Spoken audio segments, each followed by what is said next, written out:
Hi everyone, and welcome to the second Corgi product announcement for 2025, revealing our brand new releases due to arrive between May and August. We've got a packed lineup of new models for Aviation Archive and Vanguards collectors in this announcement video, as well as a sprinkling of new entertainment licensed products in our Corgi Classics range. This new selection of models in the Aviation Archive range is intended to cover the varied aspects of the air war in Europe in a double anniversary year, the 85th anniversary of the Battle of Britain and the 80th anniversary of victory in Europe. Our new Battle of Britain collection features two pairs of legendary fighter aircraft that faced off against each other in the summer of 1940. Two are from the Royal Air Force and two are from the Luftwaffe. Both of the RAF fighters are in distinctive liveries, but also carry stories that highlight the heroism and tragedy of the conflict. Leading the range is a very special Supermarine Spitfire Mark I, piloted by one Flight Lieutenant Douglas Bader. This release covers the legendary Future Ace's first victory of the war over Dunkirk on the 1st of June 1940, with the aircraft presented in the standard markings of an Operation Dynamo fighter with black and white and aluminium undersides, which is a first for this tooling. The range's new Hawker Hurricane Mark I is a tribute to Billy Fisk, the first American citizen pilot to be killed in aerial combat in the Second World War.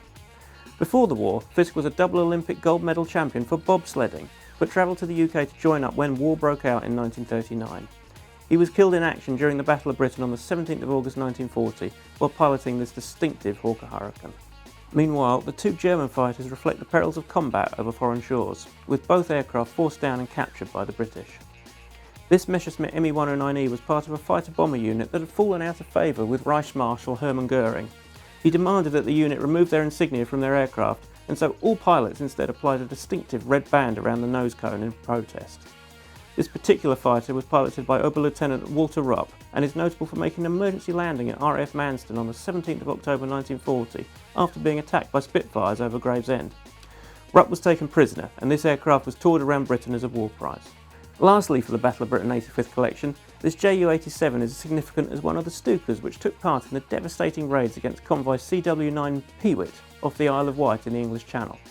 This particular aircraft was also the first intact Stuka to fall into British hands after being forced down on the island, and was immediately prepared for transportation to the mainland for evaluation. Moving on, we have a pair of heavy bombers that reflect the two different sides of the Allied bombing campaign in the Second World War. Following the many requests we've had for a B-17 Flying Fortress from the 100th Bomb Group of the USAF 8th Air Force, we're thrilled to bring the B-17F back to the range for the first time in many years. Representing Royal Flush, this aircraft was flown by John Rosie Rosenthal and was the sole survivor of the mission that defined the unit and birthed the legend of the Bloody 100th. Left alone after the rest of the squadron were lost, Rosenthal flew this huge bomber incredibly aggressively to evade incoming enemy fighters before limping home. We couldn't think of a more fitting aircraft to represent the danger of the daylight bombing doctrine of the American Air Force. The Royal Air Force followed a strategy of night bombing, and here we have a Handley Page Halifax with a name that aptly represents the psychology of post-Blitz bomber command. London's Revenge was an aircraft that was sponsored by MGM Studios and as such carried a distinctive line nose art into battle. This is also the first time the Halifax Mark V has been in the range in 18 years.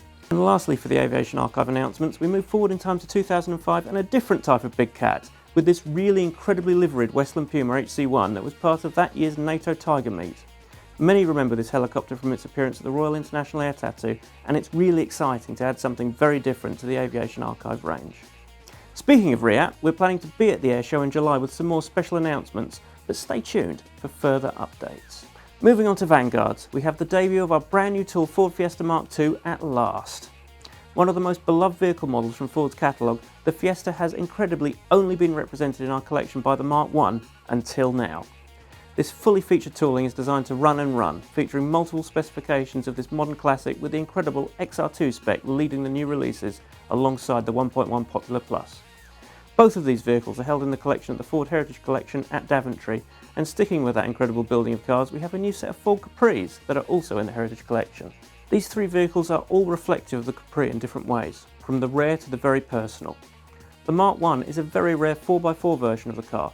The Mark II was owned by one very caring female owner, and the Mark III is another chance to get hold of the now very rare Brooklands 280, the last version of the classic Capri that was made. We also have another solo Capri Mark II in this announcement as well, one of the most recognisable X-Pac versions of the car on the classic car circuit in signal green.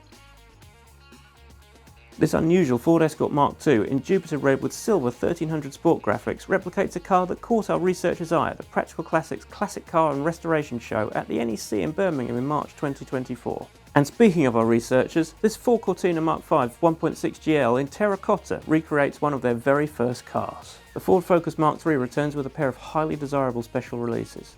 This Ford Focus Mark III RS Heritage Edition in deep orange replicates one of only 50 cars that were made to celebrate the 50th anniversary of the RS badge. And then we have the Ford Focus Mark III ST in the quintessential ST colour of deep impact blue. We've been asked for this colour option on a Focus ST model since we revealed this tooling, so I'm pleased to be able to finally deliver. Finally, for Ford models, we have the latest release in our partnership with Richard Hammond and his classic car restoration business, The Smallest Cog. This is the first branded Ford Transit Custom that we've ever produced, and it recreates the van that the Cog used day to day. Stand by for more models to come from our partnership with Richard and the team. Plus, I'm pleased to reveal that we'll be attending Drive Live at Bicester Heritage on August the 30th. Moving away from Ford releases, we have two returning vehicles that have been out of the range for quite some time. The MGB ZT is back for the first time since 2007. Finished in monogram Caledonian, this one follows up on the success of the now sold-out Rover 75 that shared much of the same body design as this car. And finally for Vanguards, the BMW E30 325i M-Tech 2 returns in this very desirable brilliant red paint finish. Moving on to Corgi Classics, this latest range launch features two new entries in our James Bond collection. Firstly, the Aston Martin DB10 debuts in our premium package Bond collection to mark the 10th anniversary of the release of Spectre. This bespoke vehicle features some fine detail improvements of the previous releases as we continue to fill out the cars that featured during Daniel Craig's tenure as 007. The Triumph Scrambler 1200 XE returns with a second livery from No Time to Die, representing the mud-splattered motorcycle as it appeared during the incredible off-road chase in Norway, and as seen on display at the Wonderworks at Hornby Hobbies HQ in Margate. We also continue the model entries in our Star Trek collection, with the Klingon bird of prey that was renamed the HMS Bounty. This ship was the star of the beloved fourth Star Trek film The Voyage Home, and this time arrives in distinctive Klingon-themed packaging that is quite different from our existing Starfleet-themed releases. And we also have a brand new entry in our Screen Stars collection, this time featuring two vehicles that you may recognise from TV shows of decades past. In this brand new set we have the Ford Capri Mark II and a Jaguar XJ6 Series 2. Stay tuned to Diecast Diaries for more updates on these highly anticipated releases, and more besides, as we have more new models to come from Aardman and still more waiting to be revealed. That's it for this range announcement, but over the next few months we'll be attending both the Royal International Air Tattoo at RAF Fairford in July and Drive Live at Bicester Heritage in August, so make sure to stay tuned for the very latest updates alongside a few more surprises to come. Thanks for watching.